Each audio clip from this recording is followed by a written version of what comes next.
Up to this point in the series, we focused on designing strategy, understanding the strategic position, defining strategic options, evaluating and selecting a strategy. At this stage, many organizations assume the hardest work is done. In practice, this is where the real challenge begins. Strategy execution is about turning strategic choices into sustained organizational performance. Research consistently shows that many strategies fail not because they are poorly chosen, but because they are poorly executed.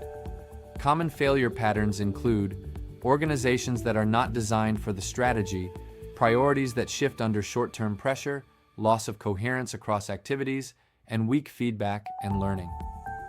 Execution failure is rarely dramatic. It is usually gradual and silent. Strategy execution is often misunderstood.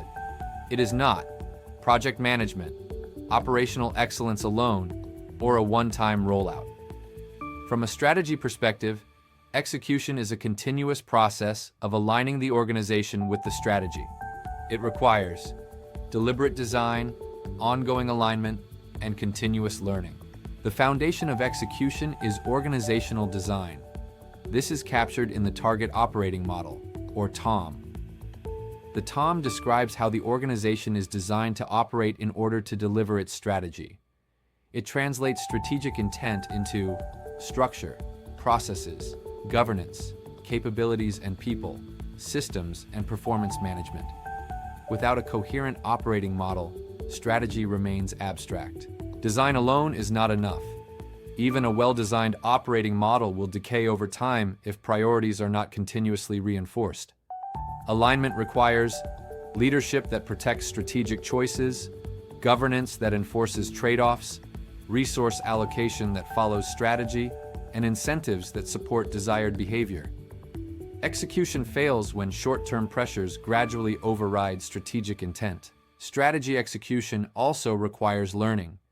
Markets change, assumptions prove wrong, and unexpected events occur. Effective execution means monitoring key assumptions, learning from outcomes, and adjusting execution without abandoning strategic direction. This is not about constant strategy change. It is about adaptive consistency. Culture and governance play a critical role in execution.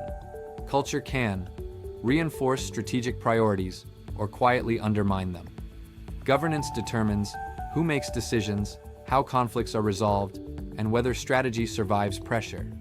Neither culture nor governance can replace good design, but both determine whether design actually works over time. Within the strategy process, execution is where choices become commitments.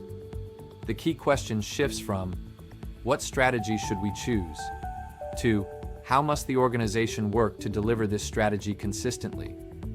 Execution closes the loop between strategy and performance. In the next videos, we will explore strategy execution step by step. We will cover why strategies fail in execution, how to design a target operating model, how activity systems create coherence, how change and leadership shape execution, how governance protects strategic intent, and how culture acts as an execution lever. Together, these topics explain how strategies succeed or why they fail over time. If you want to understand strategy from analysis to execution, this series is designed for you.